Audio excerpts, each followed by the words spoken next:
what is restorative justice? For those who are not familiar with the term, and what does it mean in bringing justice to particularly youth in Montgomery County? Mm-hmm. So restorative justice, essentially, in the simplest form, is bringing someone back to where they were before the harm occurred.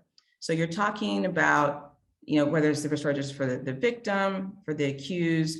What is the root cause situation? How do you address it, and how do you remedy it so the harm is no longer an issue and people feel literally restored to back to where they were before the harm occurred, to the best of our ability? Now, that could include, like I said, mediation. Mediation is not being utilized enough, particularly with our young people getting involved in criminal activity. And so that would be a great way to start, really, is increasing funding for that. I know DC has a pretty robust restorative justice program for young people that's been doing pretty well. And that's something I've looked at seriously in implementing in Montgomery County. But that's essentially the easiest way of defining restorative justice. It's not just, and I'll tell you one way that's not restorative justice. There was an incident in Tacoma Park, particularly, where there was a Black artist that had her work defaced by an individual, and the person was never charged. And I don't know the exact explanation for why the person wasn't charged, but the victim went on social media and was completely upset and felt that she was wronged by not having this case charged. Did she feel restored? Was she made whole? No. Just because someone's not being charged doesn't mean that's restorative justice. You have to look at the needs of the victim, what's going on with the accused, and come to a common ground as to how to move forward despite the act that occurred.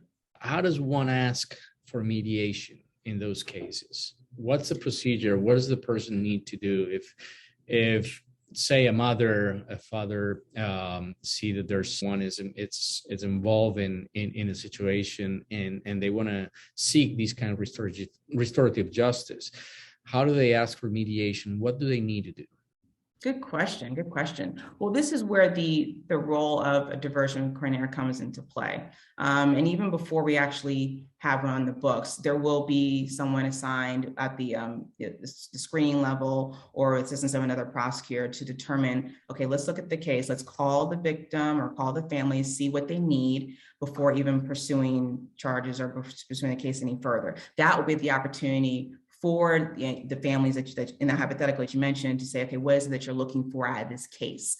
If that is not addressed at the early stages of the case, then certainly I would train prosecutors to address it as they prepare for trial. It's not just preparing for trial, but what does the victim need? What are the families looking for? Those questions have to be asked by the line prosecutors if it even gets to that stage, because sometimes things happen, of course. And that's the thing about prosecution cases in criminal justice system.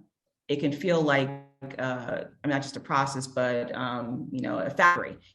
Cases coming in and out. But we have to stop and see that these are people, not just cases and numbers. These are people that we're talking about here. So that would be the way that people get opportunity to be heard. And that's something I'm going to train my prosecutors on, as well as the victim witness assistance coordinators, which I mentioned earlier. I think they're short-staffed. I think we need to have more of them to inquire into those questions about, hey, do you want mediation, things like that. And then of course, see if the other side is amenable to it. And, at that point, just arranging a time to make it happen.